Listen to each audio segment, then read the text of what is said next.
नमस्कार, हमारे प्रोग्राम में आपका स्वागत है। हमारे आज के मेहमान बहुत ही ख़ास हैं क्योंकि आप शायद इन्हें जानते तो नहीं नाम से, लेकिन इनके किरदार आपके पक्के दोस्त ज़रूर हैं। तो आइए मिलते हैं आज के मेहमान से, जो कि एक जाने माने कार्टूनिस्ट और फिल्म मेकर हैं, श्री हरविंदर मंकड़। नमस्कार जी, हमारे प्रोग्राम में आपका स्वागत है। नमस्कार नमस्कार। ये मेरा सौभाग्य है कि आज मैं अतिथि.com के अंदर आपके रूबरू हूँ। क्या होता है कि बहुत कम वक्त ऐसा आता है, बहुत कम लम्हे ऐसे आते हैं जब आप उस शख्स के सामने आते हो या उस शोज़ में आते हो जहाँ आपको आपके काम से पहचाना जाता है।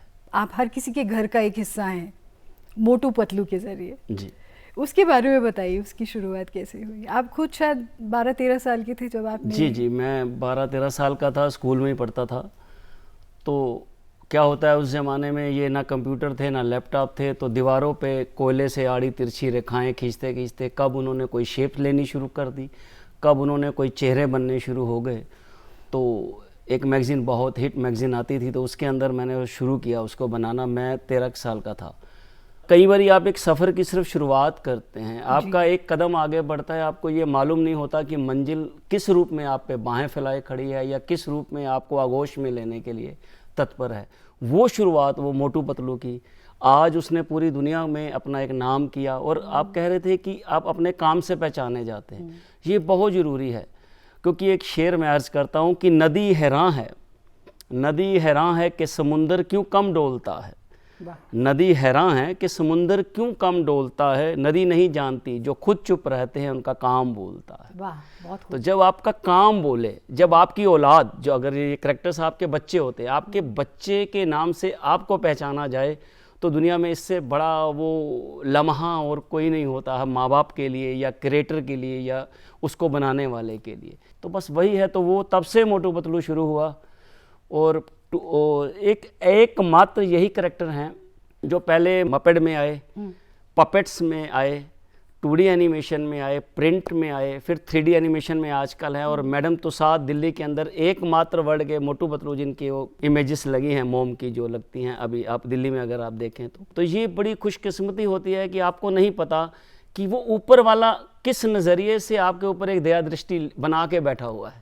ये बातें जब आप आज करते हैं तो it's with maturity, but as a child जब आप 12-13 साल के थे तो जाहिर सी बात है कि आपने ये सब नहीं सोचा होगा।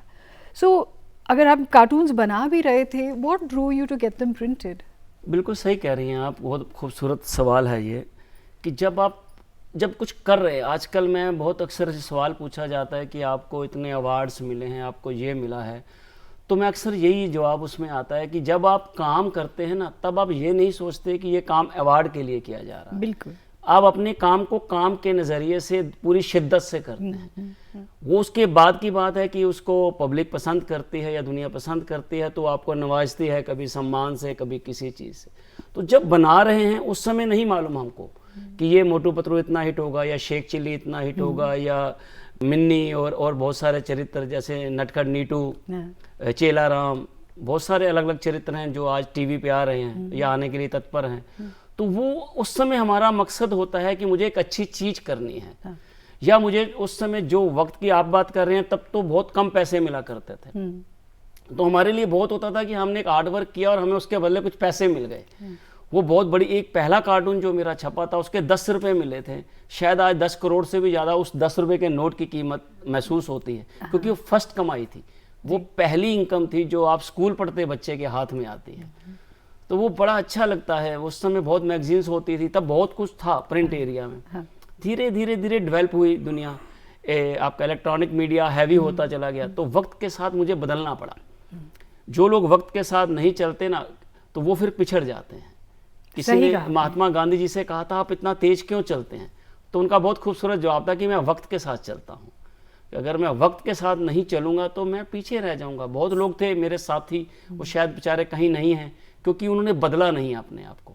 चेंज इज़ ऑलवेज गुड, अगर वो पॉजिटिव की तरफ है, अगर वो अच्छेपन की। How is it that you decided to continue with making cartoons and these characters? पता नहीं, मेरे साथ होता चला गया। जब मैंने कार्टून्स बनाने शुरू किए, मोटू पतलू बने, शेख चिल्ली बना, फिर उस समय इंडिया के अंदर फॉरेन कॉमिक्स आया करते थे, मैंड्रेक, फैंटम, हिंदुस्तानी नहीं होते थे। फर्स्ट हिंदुस्तानी आबिद सुरती जी का बहादुर आया था इंद्रजाल कॉमिक्स से, अच्छा। पहली बार। फिर हमने शुरू किया, मामा जी मेरा एक कैरेक्टर था, भूतनाथ। ये पहले इंडियंस कॉमिक्स बने नूतन चित्रकथा के अंदर। अच्छा, तो चाचा चौधरी और सब बाद में? चाचा चौधरी नहीं, चाचा चौधरी अपने, मैं इंडियन कैरेक्टर की वो एक ही वक्त का बात चल रही है, सारी की जा रही है। प्राण साहब ने चाचा चौधरी बनाया, इधर मोटू पतलू देसी कैरेक्टर शुरू हुए, उधर मामा जी शुरू हुए। ये लगभग 100 साल आगे पीछे की ही बात है। हालांकि वो एज में सब मेरे से बड़े थे उस समय, मैं ही बच्चा इनमें चल रहा था, वो सब तो 20-25 साल के थे। आपका जो पैशन है वो परफेक्शन बन जाता है तो उससे पैसा भी आता है, सफलता भी आती है, फेम भी आता है। ऊपर एक ऐसी ताकत है, हर एक को नहीं बख्शती कि आपको वो काम दे जिसके लिए आप बने हो, वरना तो जिंदगी ढोते हैं, जीना तो बहुत मुश्किल काम। आपने फॉरेन कैरेक्टर्स की, कॉमिक्स की बात की, तो उनमें एंटरटेनमेंट तो होता था पर कभी मैसेज नहीं था, जो आपके कैरेक्टर्स में हमेशा रहा है कि एक अंडरलाइन मैसेज है जो आपको अच्छा इंसान बनाने के लिए प्रेरित करता है। Was that a conscious effort? ना, ये जरूरी है, क्योंकि जो बाहर का कल्चर है और हमारे कल्चर में बहुत फर्क है जी। वहाँ हिंसा भी दिखाते थे, उसके अंदर मार पीट भी दिखाते थे, गाली गलौज भी आता था उसके अंदर। को नेचुरली उनका अपना कल्चर है, हम किसी को क्रिटिसाइज नहीं कर सकते। बट जो भारतीय संस्कृति है, जो हिंदुस्तानी सभ्यता है, जो शिष्टाचार है कि बड़ों की इज्जत करो, अपने माँ बाप का सम्मान करो, तो मेरी हर कहानी में लास्ट में आपको ये मिलता है, आप खुद ही देखते हैं कि हमें एक मोरल या मोराल देना बहुत ज़रूरी है बच्चों को। जैसा है कि बच्चे को आप जैसे कुम्हार की तरह बनाओगे वो वैसे बनेंगे। आजकल कई बार अफसोस होता है, हम बच्चों को ओपन करने की बात करते हैं, बच्चे को ओपन करते करते हम कहीं कहीं उन्हें बदतमीज बना जाते हैं। वो बदतमीज हो जाते हैं क्योंकि हमें लगता है नहीं वो स्टेज पे बड़े एक्टिव हैं, बट वो मुंह फट हो जाते हैं। जब वो बचपन से टीन एज में आता है तो हमारे फैमिलीज पे खुद पे रिएक्ट करने शुरू कर देते हैं, तब हमें दर्द होता है कि ये कैसे बच्चे बन गए हमारे। तो वो जरूरी है कि हर कहानी में उनको समझाया जाए कि बड़ों की इज्जत करो, अपने टीचर्स की इज्जत करो, अपने गुरुओं की इज्जत करो, क्योंकि उनके बगैर आप चल सकते हो नहीं। आप कितने भी अपने आप को सूरमा समझ लो कि बिना गुरु के, बचपन में माँ गुरु होती है, फिर आपके स्कूल में टीचर गुरु होते हैं, फिर आप काम सीखते हैं जो आपको काम सिखाता है। जब कैमरा मैन है तो कैमरा सिखाता है, या मेकअप को मेकअप आता है, या आप आर्टिस्ट हैं तो आप एक एंकर के तौर पे सीखते हैं। तो हमें ये इस मोराल का या इस शिक्षा का यही मकसद होता है कि उनको उसकी वैल्यूज़ पता चले, अपनी धरती की, अपने देश की। आपने इन सब के नाम लिए, गुरुओं के का कहा, टीचर्स, मास्टर, लेकिन सबसे बड़े जो लोग होते हैं जो आपको संभाल के रखते हैं, आपको ग्राउंडेड रखते हैं, वो आपके साथी होते हैं। तो हमारे साथ आपके एक ऐसे ही साथी हैं जो आपके बारे में कुछ कहने के लिए बहुत आतुर हैं, तो सुनते हैं वो क्या कह रहे हैं। मैं हरविंदर को करीब पिछले 40-45 वर्षों से जानता हूँ। हरविंदर बहुत मेहनती लड़का है और उसने शुरुआत जो 77-78 के आसपास की बात होगी, तब से हम आसपास ही हैं दोनों तभी से कार्टून बना रहे हैं। और वो तब से बहुत अच्छा, इतनी मेहनत की है उसने। एक कार्टून कैरेक्टर जो था मोटू पतलू, वो इतना उसने, मेरे ख्याल से पिछले 40-42 वर्षों से वही ड्राइंग कर रहा है और बहुत पॉपुलर कार्टून कैरेक्टर है और बहुत उसने उसमें मेहनत की है। बहुत अच्छा उन्होंने मनोरंजन किया है बच्चों का भी, कार्टून मूवीज़ बनी हैं उस पर, और अब वो गीतकार बन गया और प्रोड्यूसर बना। बहुत मेहनत करी उसने और अभी शायरी भी कर लेता है, कमाल है उसके पास, मल्टी टैलेंटेड व्यक्ति है वो। पंजाबी की मूवीज़ बना डाली, कभी डायरेक्शन कर दी, एनिमेशन करने लगा, हर क्षेत्र में उसने तरक्की करी है। और मैं चाहता हूँ कि वो और करे और आगे बढ़े और नाम रोशन करे। हम दोस्तों का भी नाम उसकी वजह से रोशन होता है कि हम भी गर्व से कह सकते हैं कि हरविंदर हमारा दोस्त है। ये जो बोलने आए बहुत प्यारे लोग हैं, दरअसल ये उस वक्त के साथी हैं जब आप संघर्ष कर रहे होते हो, जब आप स्ट्रगल जोन में होते हो, या जो आपको मंजिल पाने की एक ललक होती है, वो समय जो आपके साथ होते हैं ना, वो आप कितने भी बड़े स्टार क्यों ना बन जाओ, कितनी भी बड़ी हस्ती क्यों ना बन जाओ, लेकिन वो चीज़ें, वो दोस्त, वो हमेशा आपके काम आते हैं, वो आपको हमेशा याद रहते हैं, क्योंकि वो उन्होंने उस स्टार हरविंदर मांकड़ के साथ दोस्ती नहीं की होती, उन्होंने उस अपने दोस्त के साथ दोस्ती की होती है जो कुछ भी नहीं है, उन्हीं की तरह फक्कड़ है, उन्हीं की तरह सड़कों पे जाता है, 5-5 रुपये 10 रुपये कार्टून के लिए पब्लिकेशंस के ऑफिस में जाता है, जैसे वो जाते हैं वैसे वो भी जाता है, बस पकड़ के जाता है और कई बार पैदल जाता है, जेब में पैसे नहीं होते हैं। तो वो हरविंदर जो है वो उन लोगों ने देखा है। हम लोग जब कॉमिक्स देखते हैं तो वो भी बिल्कुल स्टोरी बोर्ड जैसी लगती हैं, उसमें क्लोजअप भी होगा और 2 शॉट भी होगा, पीस टू कैमरा भी होगा, अलग अलग शॉट्स होते हैं जिससे एक क्रिएशन बनती है, और फिल्मों का स्टोरी बोर्ड भी ऐसे होता है जी। तो is this what drew you towards cinema, कि आपको Yes. लगा कि आपका विस्तार हो सकता है? बिल्कुल, ये उसी समय की बात है, शुरुआती दौर पे ही, तब अभी प्राइवेट चैनल भी नहीं आए थे, दूरदर्शन ही इकलौता चैनल हुआ करता था। तो स्टोरी बोर्ड मुझे मिस्टर अजीत थे, एक बहुत अच्छे प्रोड्यूसर थे जी, उन्होंने सिखाया था। सबसे पहले जब हम पपेट करने वाले थे मोटू पतलू का, तो उनके वो शूट होना था, तो शूट होने के लिए उन्होंने समझाया कि क्लोजअप होता क्या है, अच्छा, क्या मिड शॉट लेते हैं, किसको लॉन्ग शॉट, एरियल शॉट क्या होता है, ये कुछ बारीकियां जो उन्होंने उस समय बताई थी, तो वो आज तक मुझे याद हैं। और आपने बिल्कुल सही कहा, स्टोरी बोर्ड ही एक कॉमिक्स अपने आप में फिल्म ही होती है। बिल्कुल, ये चले ही इसलिए थी, सबसे पहले लिटरेचर आता था सिंपल मैटर में, नॉवल जिसको बोल लो या स्कूल की किताबें, वो इतनी बोरिंग लगती थी, बच्चे नहीं पढ़ते थे। फिर उनके साथ एक एक चित्र आने शुरू हो गए, छोटी छोटी इलस्ट्रेशंस आ जाती थी। फिर कॉमिक्स का जन्म हुआ तो आप आपको एक फिल्म की तरह लगने लगा, डायलॉग्स हैं, बाकायदा कैप्शंस हैं। तो ये स्टोरी बोर्ड ही है एक तरह का, बिल्कुल फिल्म की, आप इसको रख के पूरी शूट कर सकते हो मूवी, जो अगर अच्छी बनी हुई कॉमिक्स है तो। और हमारे यहाँ तो एनिमेशन का इतना वो हो गया, इतनी एक्सीलेंस आ गई है कि आप जैसे लोग अब हॉलीवुड के लिए भी काम कर रहे हैं, वेरी सक्सेसफुली सो। जिस हिंदुस्तान का तो आप समझते हैं, हिंदुस्तानी किसी से कम हो ही नहीं सकते, बिल्कुल ही हमें नहीं सिर्फ सकते। शुरुआत करने की देर होती है, उसके बाद हम किसी को नहीं देखते। हॉलीवुड की आधे से ज़्यादा आपका ग्राफिक हिंदुस्तान में ही बनता है, अभी भी अच्छी अच्छी फिल्मों का बनता है, क्योंकि यहाँ बहुत खूबसूरत काम किया जा रहा है। मैंने समसारा की थी, तो वो बहुत अच्छी मूवी थी, वो 30 अवार्ड उसने ऑस्कर के लिए नॉमिनेटेड थी, इकलौता इंडियन मैं ही था उसके अंदर। लद्दाख में शूट हुई थी वो, -26 -30 2000 सन के अंदर। इस तरह बहुत सारी फिल्में चलती रहती हैं। Singapore tales, Asian tales, Asian tales थी, मेरी डार्क मिरर थी जो हमने मोबाइल पे शूट की थी। अब क्या है, मेरा एक मकसद है, किसी भी चीज़ को अगर आपने परफेक्शन से करना है तो एक्सक्यूज़ नहीं होता। मैं इस मोटो के साथ ही चलता, एक्सक्यूज़ होता ही नहीं लाइफ के अंदर। या तो आपको काम आता है या आपको काम नहीं आता है, बिल्कुल, या आप उसको कर सकते हैं या आप उसको नहीं कर सकते हैं, ये बीच नहीं होता। एक्सक्यूज़ मत दीजिए कि मैंने इसलिए नहीं किया कि मेरे पास ये नहीं था। तो इस लाइन के मोटो के साथ ही डार्क मिरर का निर्माण हुआ। अच्छा, कि जिसके अंदर लोग अक्सर कहते थे नहीं यार हमारे पास ना कैमरा सेटअप नहीं है, हम फिल्म कैसे बनाएं। तो मैंने मोबाइल पकड़ा, तब मोबाइल नया नया था, ये आज की तो अब तो मोबाइल पे हर आदमी बना लेता है। अच्छा यार हमारे पास ना एडिटिंग स्टूडियो नहीं है, तो हम डबिंग कैसे करें, मैंने वो भी मोबाइल पे करवाई।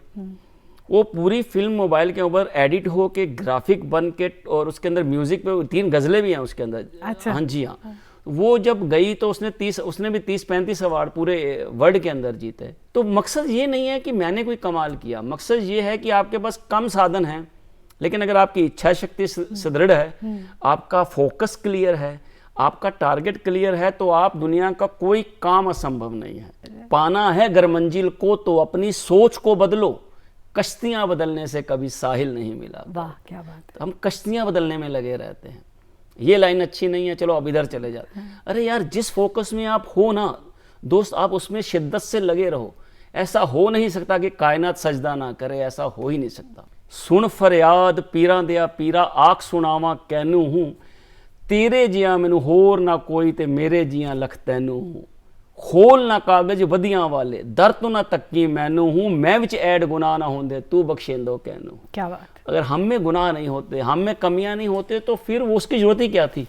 वो सबकी कमियां दूर करता है। मेरा जी चाह रहा है कि आप उस बारे में बात कीजिए जो आपका एक बहुत इंटरेस्ट भी रहा है, शायद फर्स्ट लव भी रहा है, वो है सूफीज़म की तरफ जो आपका ध्यान है, उस तरफ आप कैसे? सूफीज़म या सूफियाना कलाम जो हैं, वो रूह से परमात्मा को मिलाने का एक जरिया है, सबसे खूबसूरत। वो कोई गीत नहीं है, वो कोई गाने नहीं है, हज़रत सुल्तान बाहू हों, बुल्ले शाह हों, रूमी हों, और बहुत सारे तुलसी साहिब हों, तो दिल का हुजरा साफ कर, जाना के आने के लिए, ध्यान गैरों का हटा उसको बिठाने के लिए, अंदर तेरे ढेर मैल दा तोता मूल ना जावे, गंदी थां ते कुत्ता भी नहीं बहंदा, तेरा रब किस तरह आवे। क्या बात। चिट्टी चद्दर ला सुट कुड़िए ते लै फकीरां दी लोई, चिट्टी चद्दर नु दाग हजारां ते लोई नु दाग ना कोई।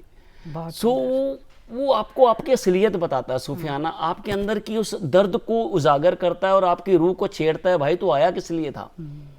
क्या तो इस दुनिया में सिर्फ शादी करने, बच्चे पैदा करने, या इधर उधर अपने आप को वेस्ट करने आया है, या उस परमात्मा के चरणों में जाने के लिए आया? हाँ।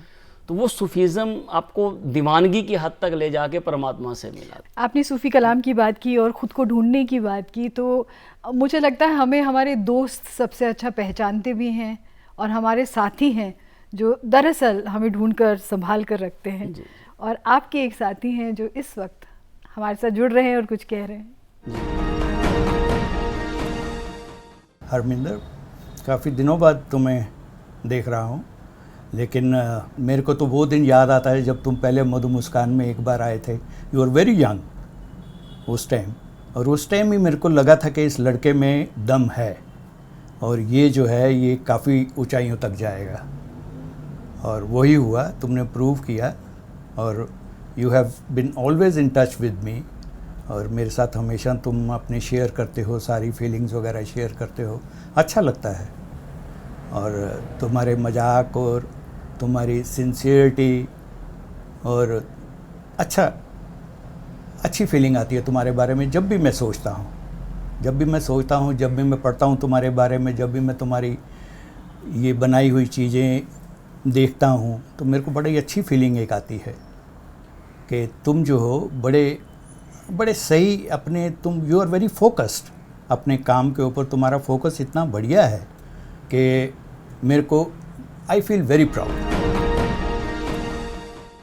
ये भी एक खूबसूरत सा एक्सपीरियंस होता है अपने साथियों से, जब हमें इस तरह का एक इंडोर्समेंट मिलता है, एक उनकी तारीफ मिलती है। सच कहते हैं क्योंकि इनके कहे में कोई स्वार्थ नहीं है, बिल्कुल, इनके कहे में कोई मीन नहीं है, कोई मतलब नहीं है, कोई प्रोफेशनलिज्म मुकाबला नहीं है। तो ये तो जो भी बोलेंगे दिल की बात बोलेंगे। तो ईश्वर ऐसे साथी सबको दे, क्योंकि ये लोग हैं तो हम हैं, ये रुबे रवां हैं हमारे साथ, हमारी ज़िंदगी हैं ये लोग। ईश्वर इनकी भी लंबी उम्र करे, और मैं कहता हूँ सभी की ज़िंदगी में ऐसे खूबसूरत दोस्त आए। चलते हैं फिर फिल्मों की तरफ। जी, हमने बात की कि कैसे आपने हॉलीवुड की फिल्में बनाई हैं, उसी तरह से हिंदी सिनेमा से भी आप काफ़ी गहरी तरह से जुड़े रहे हैं। कुछ हाँ, मैं काफ़ी जुड़ा हूँ, उसमें कई सारे वर्जन्स होते हैं सिनेमा के अंदर। किसी में स्क्रिप्ट्स का काम रहा, किसी में स्टोरी बोर्ड का काम रहा, किसी के अंदर आप उनका क्या बोलते हैं उसका जो प्रमोशन डायरेक्शंस भी एक अलग विद्या है कि उसका प्रमोशन कैसे सेटअप करने हैं। तो बहुत सारी फिल्मों में मैंने किया, शुरू से कितने वर्ष हो गए करते हुए। फिर उसके बाद हमने चैनल को अभी जो हमने लेके आया कि चलिए अब इतना काम जब आप कर लेते हैं, जब इतने शोज़ कर लेते हैं, इतने कलाकार के साथ पूरी दुनिया में हमने शोज़ किए। मैंने कोई शायद ही कंट्री हो जो हम नहीं किए होंगे। इनको लेके अवार्ड शोज़ होते हैं, या कल्चरल शोज़ होते हैं, या फिल्म शोज़ होते हैं। क्या होता है ना कि जब आप फिल्मी दुनिया में होते हो तो तब आपको एक स्टारडम आपके साथ साथ चलता है, एक ऑरा चलता है, क्योंकि आपके आसपास ग्लैमर हो रहा होता है, आपके आसपास चमकते हुए चेहरे होते हैं जो लोग जानते हैं। बहुत मुश्किल होता है उस जगह पे पहुंचना। एक अच्छी चीज़ मुझे याद आ रही है, एक बार राम मोहन जी थे, एक बहुत अच्छे कलाकार। शोले में अगर आपने देखा है तो वो कोयला डालते हैं एक रेल के, जो रेल भाग रही होती है। उनका एक इंटरव्यू था, उन्होंने बहुत बढ़िया एक बात की थी कि मंजिल तक पहुंचना मुश्किल नहीं है, टिके रहना बहुत मुश्किल है उस मंजिल के ऊपर। और वो टिक्का तब जा सकता है कि जब आप काम करो अमिताभ बच्चन के लेवल का और पैसे मांगो किसी भी एक नॉर्मल आर्टिस्ट जैसे, तो कोई आपको हटा नहीं सकेगा। लेकिन होता क्या है, ज्यों ही हमारा रुतबा बढ़ता है, हमारा पहले रेट बढ़ता है, एटीट्यूड बढ़ता है, फिर तीसरे लेवल पे आते हुए तो हम इंसान को इंसान समझ नहीं छोड़ देते हैं, तो वो फिर हमारा डाउनफॉल शुरू हो जाता है। तो इन चीज़ों से, इनसे सीख के मैं टचवुड अभी तक बचा पड़ा हूँ कि आप जैसे हो वैसे रहो। आपने यही सब बातें बहुत खूबसूरती से अपनी शायरी में कही हैं। जी जी। शायरी एक ऐसा एक जरिया है कि वो आप सबसे खूबसूरत तरीके से जैसे एड फिल्म होती है ना, आप 10 सेकंड में वो बात कह जाते हो, या 3 घंटे में नहीं कही जाती। शायरी भी 2 लाइन में आप सब कुछ कह जाते हो। खुदा बनाता है ऐसा शबाब बरसों में, ये बात होती है पैदा जनाब बरसों में। ये नहीं कि आप सा हंसी नहीं होगा, ये नहीं कि आप सा हंसी नहीं होगा, यहाँ नहीं तो ज़माने में कहीं होगा, मगर मिलेगा तुम्हारा जवाब बरसों में, खुदा बनाता है।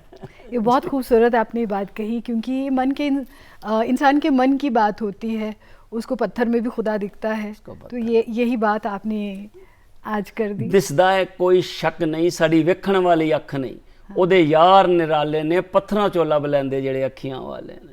आपकी ज़िंदगी के इतने पहलू हैं कि एक को पकड़िए तो लगता है दूसरा छूट ना जाए। एड फिल्म्स आपने बहुत की, 800 से ज़्यादा एड फिल्म्स की हैं। कमर्शियल है, मतलब लिखी भी बहुत सारी, बहुत लिखी मैंने, बहुत सारे डायरेक्टर्स के साथ लिखने से ही शुरू किया था। अच्छा। बनाई भी।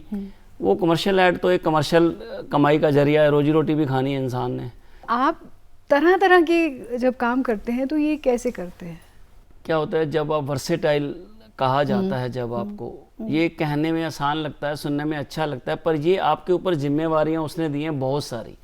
बहुत सारा कला किसी इंसान में वो डालता है, वर्जन डाल देता है कि आपको ये भी कर सकते हो। 10 आदमियों का काम अगर वो एक आदमी से लेता है तो हो सकता है उसने इस लायक समझा हो। हम तो कुछ कर नहीं सकते वो जो। और मेरी एक आदत है, मैं कभी भी ना जो काम मुझे आता है वो तो मैं करता ही हूँ, जो काम मुझे नहीं आता वो मैं डेफिनेटली करता हूँ। अच्छा। ये मेरा शुरू से मोटो है। जब मैंने पहला एनिमेशन मेरे पास आया था, मुझे अभी भी याद है कि बहुत पुराने कंप्यूटर नए नए आए थे, तो मेरे पास आए और उन्होंने कहा कि हमें जो कंप्यूटर सिखाना, बच्चों को सिखाना है, तो वो हम एनिमेशन में चाहते हैं। अच्छा। मेरे को दूर दूर तक नहीं पता एनिमेशन भला किस चीज़ का नाम होती है। मैं तो ड्राइंग करता था, मगर मैंने कहा हो जाएगा। और जब मैंने हो जाएगा कह दिया, तो उसके बाद फिर मेरे को वो रास्ते खोजने पड़े कि भैया कैसे होता है। तब वो 2D ड्राइंग्स होती थी, बहुत सारी ड्राइंग्स करनी पड़ती हैं, वो मूवमेंट्स करती। तो जब आप कोई काम ठान लेते हो ना ज़िंदगी के अंदर, तो फिर वो पूरा करने के लिए रास्ते भी मिलते हैं, लोग भी मिलते हैं, साथी भी मिलते हैं। स्टोरी बोर्ड आता है तो मैं स्टोरी बोर्ड भी करता रहा हूँ, लिखता भी रहा हूँ, कार्टून भी बनाता रहा हूँ, गाने जिंगल भी मेरे बहुत सारे आपके ICN स्पाइसी फिल्म में सारे गाने मेरे थे, जो बहुत अच्छे अच्छे उदित नारायण जी ने, सोनू निगम जी ने गाए हुए हैं। तो बहुत सारी चीज़ें हैं जो वर्जन आपके अंदर है, आप लिखते, जिंगल अभी भी लिखता हूँ मैं। बहुत इंस्पायरिंग बात है जिस तरह की से आपकी क्रिएटिविटी बहुत इंस्पायरिंग है। मोटू पतलू तो ख़ास तौर पे सब बच्चों के लिए इंस्पायरिंग है। ये भी बहुत इंस्पायरिंग बात है कि जो बीत गया उसको जाने दीजिए, आगे की तरफ देखिए। तो आगे की तरफ जब आप देखते हैं तो आप किस तरह के प्रोजेक्ट कर रहे हैं जो आप बहुत एक्साइटेड हैं जिनके लिए? मेरा बड़ा ड्रीम प्रोजेक्ट है जर्नी ऑफ ए कमकार। अच्छा। ये मैं बहुत साल से लिख रहा हूँ इसको। जितने भी सूफीज़म की अगर आपने बात की तो ये उसी का एक हिस्सा है। अच्छा। कि पूरी जर्नी इसकी कहाँ से शुरू हुआ। पहले सूफ़ी संत कौन थे, या सूफ़ी सिंगर कौन थे, या सूफ़ी लिखने वाले शायर कौन थे। वो मेरा है कि दुनिया के हर देश में जहाँ गुरुद्वाराज हैं, या जो भी सूफियाना मठ हैं, या जो भी जगह सूफियाना जगहें हैं, उन पे भाई पूरी शूट किया जाए, एक पूरी एक वो डॉक्यूमेंट्रीज बने। as a series of film? Series of film नहीं, सीरीज ऑफ डॉक्यूमेंट्रीज होगा। असल में मैं चाहता हूँ कि वो डॉक्यूमेंट्री भी नहीं है, एक तरह का फिक्शन हो जाए, बट वो ट्रैवल शोज की तरह होता है कि जहाँ से शुरू हुआ, चाहे वो ननकाना साहब से अगर हम ले लें, पाकिस्तान से ले लें, या दुनिया के हर कोने में गुरु हमारे हर जगह गए हैं। गुरु साहिबान हमारे बिल्कुल गए, उन्होंने हर जगह पे अपना उदासियाँ भी की हैं, वो गए भी हैं वहाँ पे। तो उन्होंने जो उस समय, अब देखिए ना कितनी पुरानी रचनाएं हैं। प्रॉब्लम सिर्फ ये है कि हम दुख क्यों पाते हैं। हम गुरु ग्रंथ साहब को मानते हैं, गीता को मानते हैं, रामायण को मानते हैं, रामायण की नहीं मानते, गीता की नहीं मानते, गुरु ग्रंथ साहब की नहीं मानते। अगर हम उसकी कही हुई बात पे अमल कर लेना, नाल अमलां दे होणगे नबेड़े, किसे ना तेरी जात पुछनी। एक एक शब्द गुरु साहिबान ने मोती पिरोया है। अगर आप एक लाइन भी गुरु ग्रंथ साहब की कोई ज़िंदगी में एक आदमी ले ले तो उसको कोई दुख नहीं होगा। हम मानते नहीं, हम सिर्फ एक भेड़ चाल की तरह रिपीटेशंस कर देते हैं, पढ़ देते हैं। इतना उसके अंदर ज्ञान है, उन्होंने जो अपना तजुर्बा, इतने गुरुओं का अपना तजुर्बा उन्होंने उसके अंदर उतारा है। इतना पूजनीय ग्रंथ इसीलिए है। हम पूछते हैं हमें अमल करना चाहिए। अगर हम अमल पे आ जाए ना, तो ना हिंसा होगी, ना कोई किसी का द्वेष रखेगा। बस सिर्फ अमल की ज़रूरत है और कुछ नहीं।